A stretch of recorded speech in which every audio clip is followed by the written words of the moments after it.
Welcome back to Fourth and Nine to Victory. Here to do our post-game recap. Our USC Trojans was victorious at home against the Northwestern Wildcats on Saturday in the Coliseum, winning 38-17. Man, so good. That's back-to-back wins. Have a lot of big games coming up, especially in the next 2 weeks. That's going to be pivotal to our season. We will definitely talk about the Iowa game on our Thursday video as we do our normal film breakdown and preview. But today we want to focus on and enjoy this over the weekend. Then Monday we'll get to Iowa. But right now we just want to talk about and recap the victory, man. Victory Sunday from Saturday's game, man. So with that, we're going to get into our first segment, which is Victory Saturday. So, B, what did USC do well in this game, and we should continue to do for the rest of the season? That's going to lead to our success and to keep winning this season. Right. Well, what the team did well was, first of all, quarterback bounced back from the past two weekends.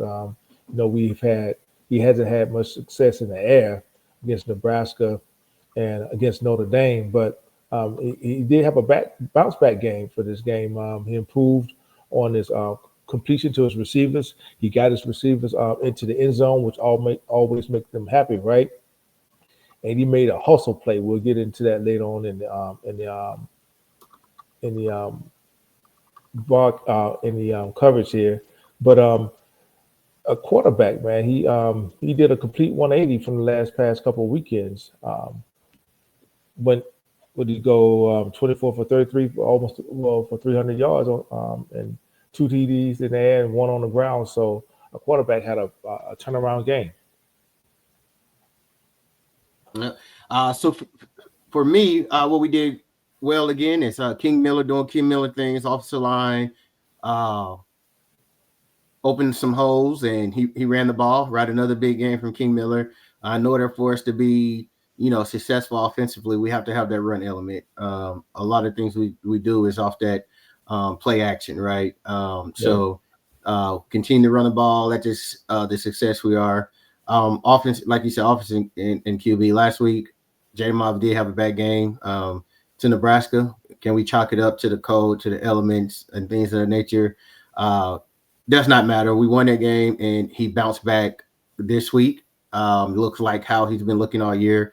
Had a phenomenal game. You can remember on the live I was stating on that first drive, we had 4 or 5 different people catch a ball. So right. He was spreading it around. Yeah. What we need to continue to do as well. Kudos to the defense. Still have issues stopping the run, but for the second week in a row, they held the team to 17 points. If the defense can continue the rest of the year to hold teams to 17 points, I feel good about us winning every game and getting into the playoff. So defense continue to find a way.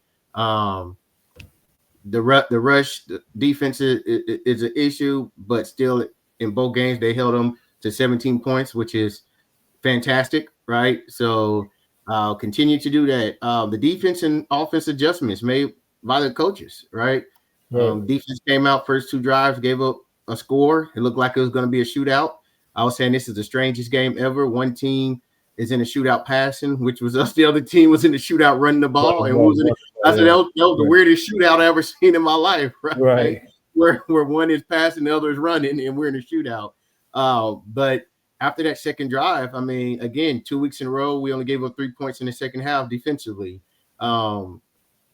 So in those defense adjustments, I really didn't see a lot of difference in what we're doing in the first half scheme-wise, but whatever they talked about, that second drive, players just begin to start making plays, right? And things of that nature.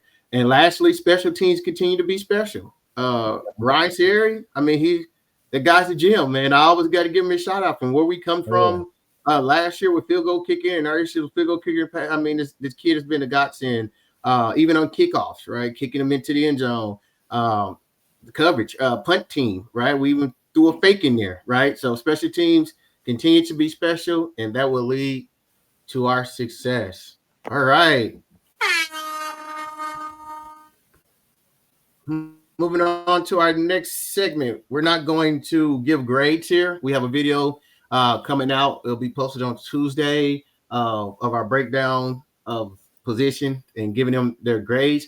But we do just want to shout out some of high level of our leaders from Saturday. Offensively, Beat spoke on it already. Jaden Mava, 24 for 33, 299 yards, 2 TDs, 1 interception, 1 rush defense. And I think the weirdest stat that I've seen ever, 1 forced fumble by the quarterback. Right, the hustle play. 1 forced fumble. It still tickles me every time I see that across the board. It's a 299 yards, 2 TDs, 1 interception, 1 rush TD, and a forced fumble, right? QBR, 93. This kid, like, people give him a lot of grief. I don't understand why. This kid has had a 90-something QBR all except Nebraska. You know what I mean? Right. He's played phenomenal. Our leading rusher, King Miller, 15 carries for 127 yards with an 8.5. Yes, an 8.5 yard average. Had a TD. His long run was 55. Leading wide receiver, best wide receiver in college football, Mr. Makai. Makai is special, man. He's special. Yeah. But Makai Lemon had 11 receptions, 161, had a TD in it, receiving and a TD rushing, right? Great play design. For receivers, I'm gonna give you top 2 because we gotta give Jacoby Lane his shout out. Like he said, you can't coach what he has. That touchdown catch was amazing. He had 7 for 74, 10.6 average with a TD. So shout outs to both those guys. Defensively, Anthony Lucas had a fumble recovery, so he led the team there. We didn't have any interceptions. Kamari Ramsey led us in tackles. He had 6 tackles, 5 were solo. Braylon Conley, Jade Abisari, Jakeem Stewart, Braylon Shelby, and Braylon Conley. They all led the team with 1 for tackles for a loss there. Our kickoff returns, we returned 2. So Josiah Zamora, he had 1 return for 11 yards. Ryan Quintanilla, that was number 51. That's when they kicked it kind of short to the up back, and he took off. He got 17 yards. He had the longest run. Punt returns, Josiah Zamora only had 1 for 5 yards. Ryan Sierra again. He was 1 for 1 for field goals. That kid is automatic. Sam Johnson averaged 30. His longest punt of the day was 41 yards. So that is our stats leader. All right, on to our next segment. Men lie, women lie. Numbers never lie, but they can be misleading. In this segment, we always talk about if you didn't watch the game and you just looked at the box score and the box stats, and you didn't watch the game where the stats are not telling the whole story about what happened in the game. So what stat that you see from the game, B, that was misleading to you? I'm going to say, for me, Northwestern score. I know the first 2 drives they had successful, but if for some reason we ever decide to get it together in the first half, I think this can be a dominant defense. We make adjustments, and maybe my expectations are too high for the defense. You know what I'm saying? Starting off a game, it's always good to figure out a team, figure out their tendencies. You want to figure out that as soon as possible. But my expectations are high.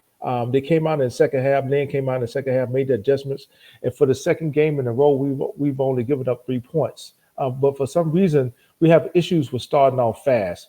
So for me, it's going to be Northwestern score. I think that we could have held them to at least maybe 10 points at the most. You know, if we just get into a groove of stopping the run, maybe the look that Coach Lynn gives in the first half, maybe it's a bait to make the offensive coordinator think that, hey, look, you're going to be able to do this entire game. But for me, it's got to be the number of points that SC gave up to Northwestern. All right, for me, it's going to be Northwestern net rush yards. Okay. Northwestern only ended up with 130 yards. And so if you didn't watch the game and you looked at this, you'll think we did a decent job at stopping the run when Mhm. that was not the case at all. Komolafi, those first two drives, I mean, he was outstanding. I mean, the kid still ran for over 6.9 yards a carry. The other running back ran for 5.5 yards a carry, right? Um, but if you look at this, it doesn't tell the whole story of how bad our rush defense was. Mhm. We did get some a sack where Preston Stone was sacked for negative 15 yards, took away from that. But as our offense continued to play at a high level, once we went up two scores, they basically abandoned the run. You can remember us being on the live, and I was like, "This is it. This is what we want to be in." And you're Right. like, "Man, they're passing every play. If I was still just run the ball. I would never pass, right?" Right. But again, that's always the formula I say. If our offense go up double digits, it'll take these running teams out of what they want to do because then they start panicking like they got to catch up. So that net rush yards did not tell the whole story to how bad they were running the ball on us and we can do anything about it, right? Um, if that game is closer and they stick to that run for those 4 quarters, they run for 300 yards. And so for me, it's going to be the net rushing yard stats for Northwestern.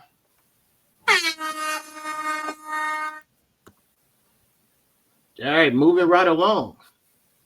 Never accept anything in a win that you win in a loss. What is something we're definitely excited, right? But there's things that we have and things that happen in the game that as a Mhm. coach or watching film, you'll look at it and say, okay, we have to fix this. We can't do that because down the line, the next game at Iowa, Oregon, it will cost us the game. So what is something that you've seen Saturday that you can't accept in a win, that you win in a loss? For me, and I hate to be nitpicky because I like the kids so much, but the turnovers, um, is becoming a situation to where you know we have them every game. I'm Mm-hmm. expecting for a turnover to happen. Now, I will give him credit, our quarterback credit, the hustle play he made to make up for that mistake. He didn't soak. After he turned it over, he didn't drop his head. He got back and he said, "Well, hey, look, I'm gonna make this effort to at least knock the ball out of this guy's hand. So hopefully we can come up with the ball." And it ended up being a fortuitous play for us. We knocked it through the end zone and we ended up getting a touchback. So while I enjoy the hustle effort by a quarterback, there's something that we got to cut down on. Now I understand, turnovers are going to happen. It's a part of football. I get that, right? But for the last 4 or 5 games, we've seen at least 1 or 2 turnovers every game. So that's something that we're gonna have to cut down on because we're going to get into a situation to where we may not be able to bounce back from that. It just so happened the score was tied and the kid, fumbled the ball. Had he scored or had he just got knocked out of bounds, then they're set up inside of the 5 yard line on that play. So kudos, shout out to our quarterback Jay Marvel for getting back and and making a hustle play. Could be a game. It was a game defining moment, but it also could be a season defining moment. But it's also something that I think that we definitely need to brush up on heading into this last stretch, these last 3 games. Got you. For me, yes, turnovers. At least the good thing is that we're going the opposite way and not going it more. We had a stretch where we're getting 2 turnovers a game. Last 2 games, we're just doing 1 turnover, right? But still, you do want to not turn the ball over, especially if we have a goal of trying to hop up so we can make teams go away from the run to be able to pass. Um, Again, the pre-snap penalties, right? You was Mm. livid. You was livid. Yeah, You was yeah, not yeah. happy I'm on like, the well, we at home. How you gonna get a false start at home? right.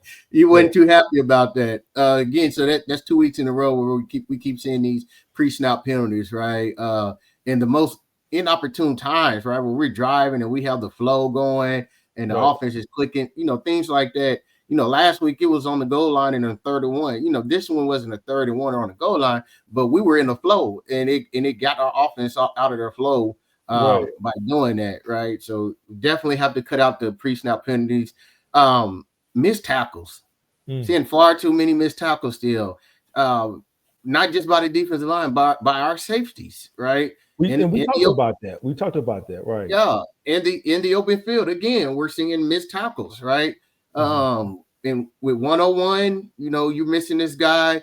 There's a few times it happened, but thank God Conley came in and cleaned it on up and closed it out. But Right. like it's times like that when people are on first down and we're giving up 5 and 6, 7, 8 yards on first down. It's hard to play defense. When you have an opportunity to get these tackles for loss and keep people to a gain of warnings, you have to make the tackle, right? Right. Every yard count.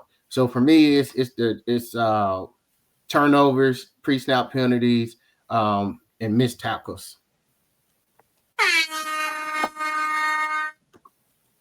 All right, moving right along. What was your fight on play of the game? I think I know. Yeah.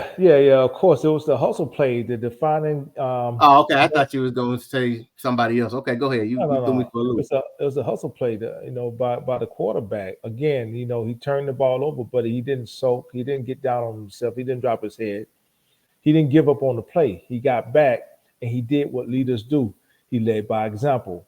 He made a hustle play, knocked the ball out of the kid's hand, ended up going through the back of the end zone, which wound up being a fortuitous play for the offense after that turnover. But those are the type of plays that can define a season, define a game. You understand? So um, it also shows the rest of the team that, hey, look, he's willing to get dirty with them. Typically, when you think about a quarterback, you don't think about someone who's really ready to stick their nose into, a defensive lineman like that. But he showed he wasn't scared. So um, that could be one of the moments that we look back on and say, hey, look, this is what got us to the position where we were trying to get to. Got you. So my fight on play of the game is going to be the fake punt.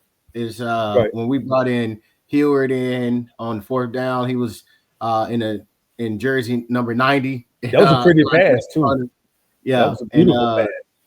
and threw a dime Oh, yeah. for the first down. And it's even beautiful that to show you just how great of a mind Riley is Oh, yeah. because they changed his number 3 weeks ago. So they've been plotting for this play and having it in their head, and we can use it whenever. Hey, Just waiting hey, for the you right know time. what? You know what, Chris? I think that coach from Northwestern felt some kind of way about it because he made a comment after the game.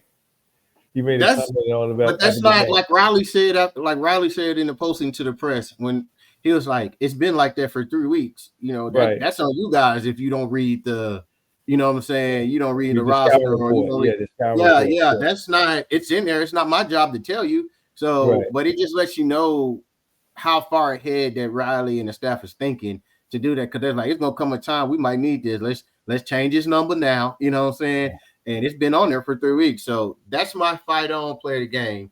Now, let me That ask fake. you a question before we move on. In the event that he didn't get the look that he wanted, you think he would have actually punted that ball? I don't know. I think it was a. I think it was a. He's most quarterbacks can do a pooch punt. Pooch punt? Yeah, pooch You punt. seen Right. quarterbacks just line up and Right. shotgun and do that. So he's probably athletic enough that in the case if it wasn't a good look, he would have just punted it. Okay. All right.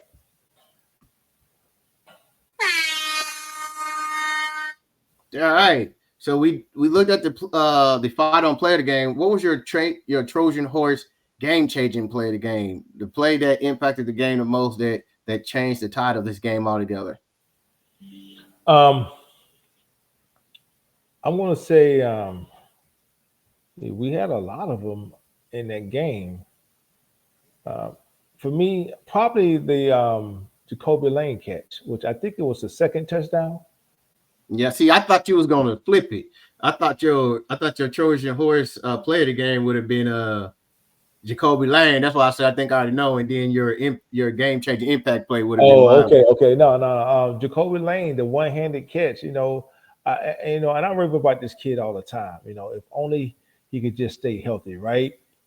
His catch radius, his measurables, is something that you can't find and a regular receiver.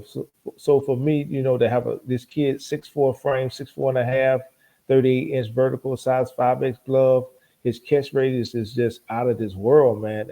If only he could be a little more consistent. In my opinion, we're looking at that's the best player. I mean, best wide receiver in college football. But it's subjective. Other people will have their opinions. And don't get me wrong, Makai Lemon is a monster. But if this kid can just stay healthy, man, I don't think anybody can stop him. I don't think any defense can stop this kid. So for me, it's going to be that Jacoby Lane one-handed catch. All right. My Trojan horse game-changing play of the game is going to be the Maava forced fumble. Mm-hmm. The reason I say that, the game is 14-14. He throws an interception. The defender from the defensive lineman from Northwestern going into the end zone. That would have put them up 21-14. Oh, and yeah. at that time, we couldn't stop the run the whole game, but they were, they were gashing us on the ground. It would have been panic mode for us to go down 7, especially because Northwestern was getting the ball back right after halftime, and the issues we were having stopping the run, it wasn't looking good. But what happened is Maava did a hustle play, rocked him, he fumbled. We go down and score. We go up 21-14, right, to help us get a lead going into that. And it's like that play did something to that team because offensively and defensively, after we Maava forced that fumble, the game was over there. Yeah, Like, it galvanized the defense. I think it yeah, galvanized the defense. Yeah, I did. yeah. I do. You got a And point. Jade said after the game that and Ramsey said after the game, like when you see your quarterback going all out like that, giving up his body, sacrificing his body for the team, to make a play like that, like it moves you, you know what I mean? Right. And that play changed the whole trajectory of the game. Right, Northwestern fans, yay, no, and we were like, oh, yay, and we never looked back offensively or defensively after the play. Right. So to me, that was the game changing play that changed the whole complexion of this game. All right, your Trojan horse impact players of the game. Who's your offense and defensive player of the game for the USC Trojans? Well, for me, it was don't be biased. Tell the truth. Don't be biased. For me, it was the quarterback. I picked him as my in our other video prior to the game. I picked him as the impact player, and I'm sticking with him. Again, he turned himself around. I said I look for him to bounce back from the prior 2 games, where he was subpar, and really get his receivers. His main receiver, I think, is Makai Lemon, and his other receiver, I call him 1A and 1B, is Jacoby Lane. Got both of them into the end zone, which keeps your receivers happy. But he also did what? Took off when he saw an opening and ran over 2 defenders to get to the end zone. Ran them over. ran them completely over. That's 6'4", 225. Again, coming downhill. Right, coming down here. Those are measurables you cannot teach, right? So when you got a quarterback like that that's willing, to stick his nose into the defense like that to get to his objective, which to cross the goal line. To me, these are game defining moments that could impact the rest of the season. It definitely impacted the mindset of the defense, right? To have a tough-nosed quarterback like that to not only, jar the ball away from a defensive lineman, but to, lower his shoulder and run over 2 defensive players. So it's showing to me he's just as tough as them. But again, he had 300 yards passing, two touchdowns, one on the ground himself, and a forced fumble. So on offense is going to be Mr. J. Maava. On defense, I'm going to pick a surprise player, Braden Conley.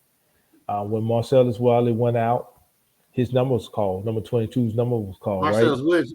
Well, you keep calling him Marcellus Wiley. I'm sorry. Marcellus Williams. Excuse me. Hey, that's the Marcellus NFL. Williams. That's the dude who be covering NFL. Right. That's why. Yeah, but Marcellus Williams. But when 22's number was called, he was ready. Came in, made some key tackles. You indicated, in one of our prior segments that, he came in and cleaned up a tackle, which he did. He had a couple of TFLs. So for him to come in, be ready when his number was called, play pretty clean, defense on the receivers. But not only did that, would be physical, on those tackles. I want to say Braden Conley on defense. Yeah, so you took both of mine. So I'm Did gonna just I? switch it up. Yeah, yeah. So I had those both of mine. But so offensively, I'm going to go with Makai Lemon since you took my other 11 receptions, 161, had a touchdown on the through the air and a touchdown on the ground. Right. Right.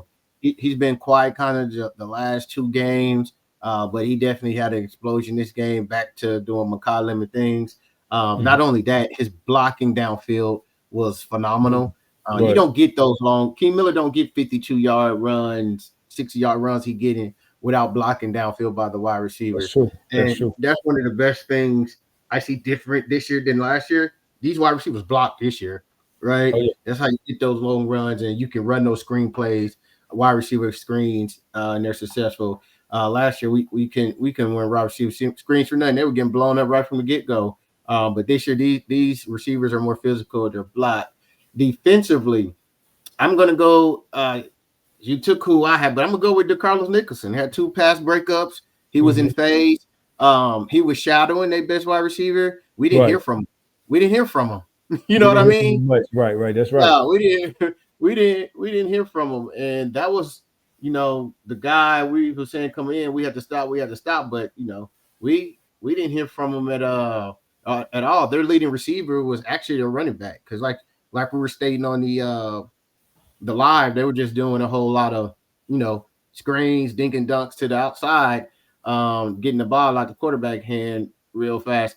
Griffin Wild only had he had a touchdown, but he only had 4 receptions for 23 yards. And when he scored that Right. touchdown, it wasn't on Nicholson. Nicholson had dropped off, but while Nicholson was on him, he wasn't getting anything. So I'm going to go with Makai Lemon and DeCarlos Nicholson. Moving right along to our next segment. First down. It is that time. What did you learn, if anything, about this USC football team from the game versus Northwestern on Saturday? I learned that this defense has becoming better. Is becoming better at making halftime adjustments. To whereas the score, well, the yards on the ground may not reflect it, but the overall score is reflecting it. So again, if you notice, last game we played against Nebraska, we only gave up 17 points. This past Friday, we only gave up 17 points. So this defense is getting better. Coach Lynn is starting to trust the DBs more. If you notice, they're starting to play a little bit more press man on the outside in the second half of the contest, forcing the quarterback, to do something that he's not comfortable with doing. And it could be, in part to, like you said, you always say, when we go up two scores like that, you force the opposing team to do something that they're not comfortable with doing, which is throw the ball. But the last two teams that we faced, they haven't been too good with going down the field. The team that we're going to face on Saturday is pretty much the same way. So for me, I'm learning that, Coach Lynn is starting to trust his defense more, especially his DBs on the outside, and they're becoming more and more efficient with making those second half adjustments. Mhm. Well, what I learned about this team is on the defensive side of the ball, our young secondary players are growing up very fast. Marcellus Williams Conley, the way Marcellus Williams have been playing and the way Conley played when he came in, totally different than what we've seen in the Illinois and prior games, right? Right. These guys are in phase. They're locked up. They're being physical. They're coming up. They're making open field tackles one on one. So it's showing me that of course the future is bright, right? It's a lot of young talent on this team. We're the youngest team in the Big Ten. But what it's showing me is that they're growing up and matured. Desmond Stevens playing last week was phenomenal. This week wasn't the same type of game as last week as far as his box number score, but he still was in the right places, still making the right plays. You know what I mean? And Right. we see him attacking the line and shooting gaps, things we wasn't seeing at the beginning of the season. So what it shows me is defensively, the young guys that's been having to play early in their career and get out there, they're maturing and they're growing. Um, at the beginning of the year, people were so concerned about the pass defense. I was saying, man, it's our rush defense. It's our rush defense. Hmm. But the pass defense has grown as well, right? You're not seeing the busting coverage. You're not Right. seeing anyone just running free deep no more or anything like that. Everyone is in phase, and that the common notion was that okay, maybe we don't, due to their experience, we don't have the corners who can come up and bump right and stay in phase and play. We've seen it. What you say last week, you showed me you can do it. Now that's Yeah, the next. yeah. Right now, I And expect you to do it.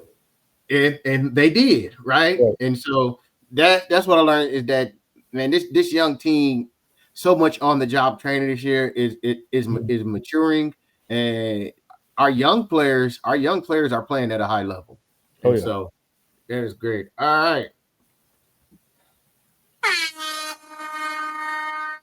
I'm moving too fast. Second down. What surprised you most about this game? What did you see in this game that you did not expect? Was there anything that threw you for a loop from your film study? Something you wasn't expecting to see? Something? Well, I should expect it, but I was caught off guard. The creativity of Lincoln Riley, right? Like you said, he had changed that player's number 3 weeks ago. Hey, Riley done run a trick play every game this year. Right. And I'm starting to see that, what it does is this, Chris. It keeps the defensive coordinator on his toes. Mm-hmm. It keeps them always guessing. Okay, is this a trick play? But it also does what? Give pause to those defenders on the field.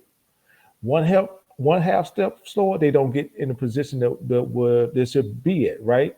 Why? Because Mm-hmm. they're always looking for what? Some type of deceptive play. And we've seen it, like you said, pretty much in every game. Is this done intentionally by Riley? He showed it in the beginning of what was it, the Nebraska game, right? Came back and showed it here. Another trick play with the punter, being with the quarterback, third string quarterback being disguised as a punter, number 90. So for me, it shouldn't be, unexpected, but we're talking about one of the greatest minds in college offensive minds in college football. So that punter number being changed 3 weeks ago and coming in and delivering that beautiful pass to Nook Hines, that's the play for me.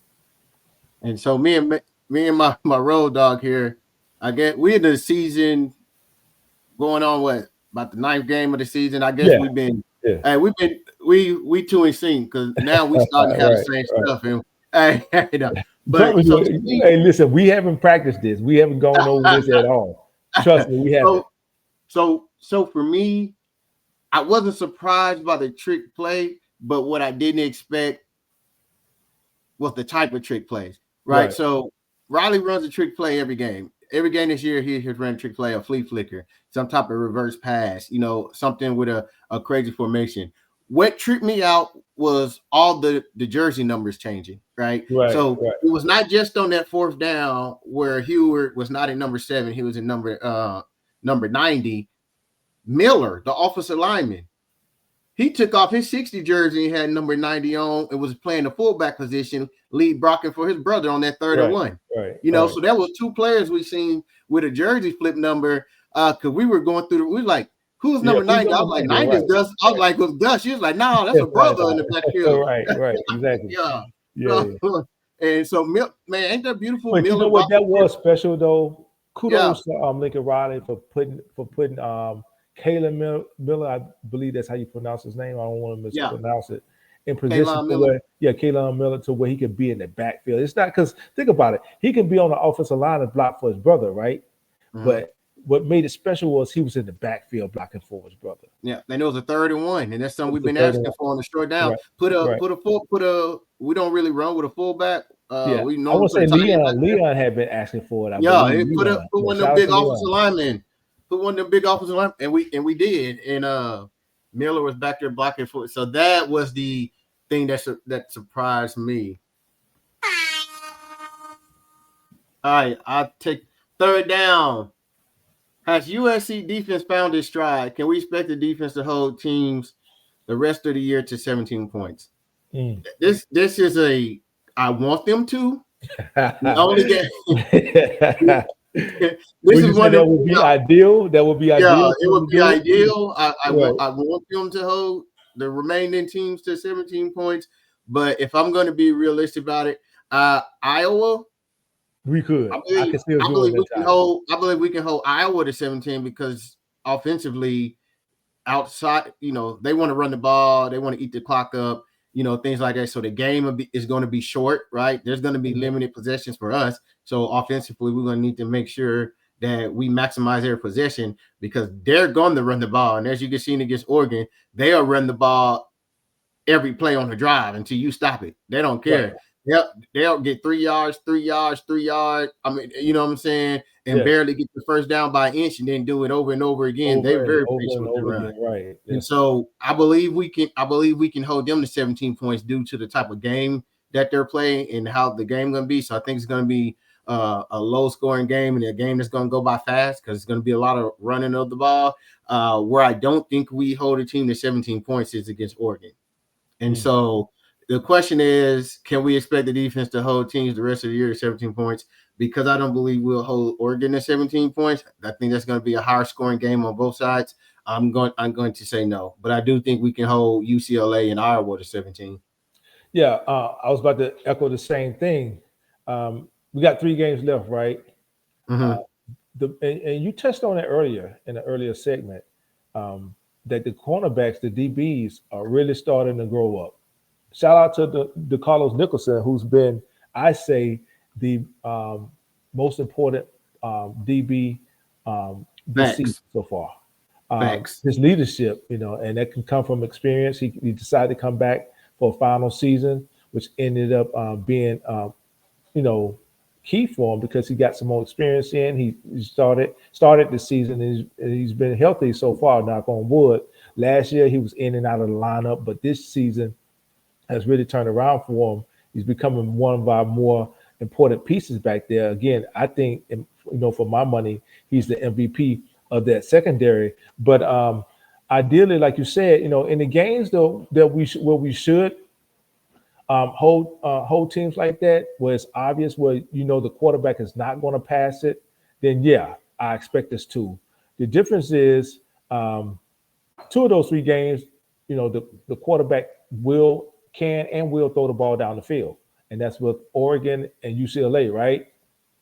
I don't expect for the next game against Iowa for them to go down the field like that. So ideally, yes, but I think it's going to go as far as how physical and how physical our defensive coordinator allows our corners to be on the outside, and how much responsibility they give to them on the outside as far as giving them that um, one-on-one opportunity out there. So it's a no for you? We shouldn't expect them to hold every team to 17 points the rest of the year? One game, Okay. So, yeah, so all one game, right. one So game. we both in agreement that we don't think they will. All right. Definitely would be nice. Uh Going on the fourth down is 10-2. Still a realistic goal for USC. Yes, it's still a realistic goal. The reason it's a still realistic goal because we ain't got 3 losses yet, right? So, Right, right. just by factual, numbers and data, it's a realistic goal. It's a realistic goal on the actual football field as well. Because defensively, yes, we struggle. We can't stop the run, right? Every team we're about to play is going these next 3 games is going to run the ball. Not only do Iowa has a quarterback like to run, Nico likes to run as well, which even presents a whole nother option. But it's going to come down to, if we get Iowa home and we get UCLA at home, right? The Iowa game is going to come down to that's the offensive team that's really doesn't show much, and we should be able to have a better time in stopping their run than these other teams. Why? Because they're not spreading you out, right? And a lot of times the spread gives you favorable numbers in the run game. They're going to line up with 2 wide receivers, right? Sometimes they'll have 6 offensive linemen, or they'll bring in 2 tight ends, and they're just going to run the ball and say we can beat you man on man, and they're going to play in a phone booth where it's not spread out. So you should have a better opportunity with loading the box and stopping the run than when you're not having to stop the run out the spread. The spread alone create gaps in lanes. You know what I'm saying? For the offense just through formation and spreading it out. So I do think we get past Iowa. I do think we get past UCLA. It's going to come down to the Oregon game, and 10-2 is realistic. I know we're going to Oregon, and people are going to say, "Oh, Oregon has this, Oregon has that." But at the end of the day, it's still realistic because we just seen yesterday Penn State almost beat Indiana, took them down to the wire. We just seen Iowa almost, yes, it was at Iowa, almost take Oregon down, right? So anything can happen. And it's not like that we don't have the talent to match up and play with Oregon, right? Or the coaching. So to me, 10-2 is still definitely a realistic goal for the Trojans. I would say I would have to agree with you. It's 10-2 if they believe it's still attainable, right? We can want it for the team all we, and if it's up to us, they'll get it, But again, they're the 11, they're the kids that's out there on the field. I want to say it really depends on the defense. Our offense showed us a lot, and Riley is capable of putting up points, but I want to take a different approach here. This team is going to go as far as the defense carries it from here going forward. You understand what I'm saying? Mm-hmm. Again, I think Lynn is starting to trust the DBs more, especially our cornerbacks. They're going to be the most important pieces, the cornerbacks. Now, will he give them more responsibility as far as matchup man on the outside the rest of the way? I want to say he may lean more so on the zone against Oregon, but in the next two games, as he starts to trust them more, I believe that he will. So, of course, it's obtainable. It's within reach. Everything is within reach right now. So, currently sitting at, like you said, 7-2, 8-2 is attainable. We're at home. The only road game we have is against Oregon. Well, it's going to be a hostile environment, but they have experience playing in hostile environments. They played at Notre Dame. They played at Nebraska. Both of them hostile environments, right? Illinois. Unfortunately, we dropped two of those games. We're 2-2 on the road so far this year. Right. So the good thing about it, we got two of those three games is at the Coliseum, right? So we're looking at potentially going 9-3. I expect, or 10-2 would be the ceiling. For me, I would say yes. I'm feeling more and more confident, but the coaching staff has to trust in those DBs to man up on the outside. Now, Oregon has some speed, but they also had some key injuries on in the receiving core, and I think a couple kids are looking at decided to transfer out, so they may not be playing. But the one thing I did notice about Oregon, I watched them play.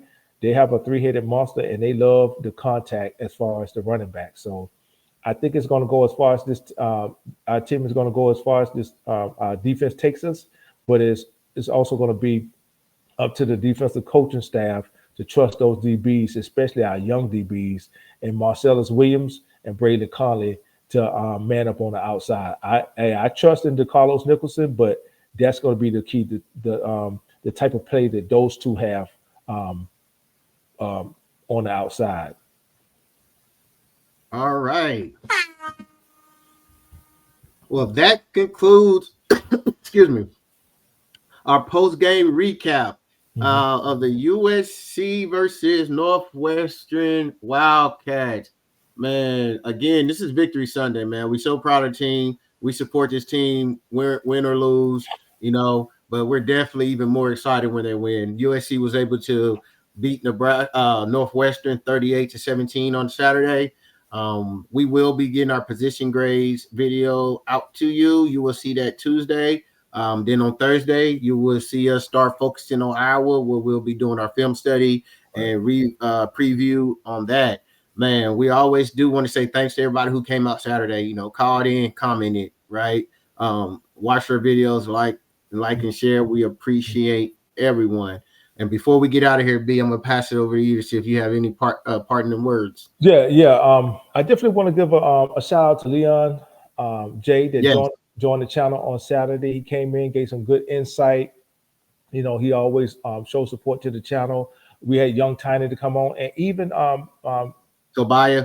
Tobiah and Baby T, Lady T, excuse me. What do you call her, Lady T or Baby T? Which one is No, it? it's Baby T. She said she like Tina Greer. Tina Greer. Yeah, Okay. And that's shout our out to her. compadre there. Right. She a Dodger fan, but it's all right. She's Okay. still cool. Yeah, shout out to her for joining the show. But most importantly, we want to give a shout out to everybody that join us on Saturdays when we go live again. When we came up with this idea to create this channel, we had you guys in mind. Chris and I were always calling to other platforms and give our opinion. And we were like, well, won't we put one together ourselves? So we decided to put it together ourselves. But we want to give more of a voice, in-game voice to to the fan base. So again, shout out to everybody that joined us on the live. Continue to share the channel, hit the bell for notification. When we drop a lot of content. We've been dropping a lot of content since the inception of the show. So we want to continue to grow the platform, but it's going to be up to you guys to help us with that. So outside of that, that's it. All right. Well, we definitely appreciate you guys. Be looking for the position grades that'll drop on Tuesday. Man, that is it for us for now, man. As always, everybody, Victory Sunday. Fight on, fight on. Fight on.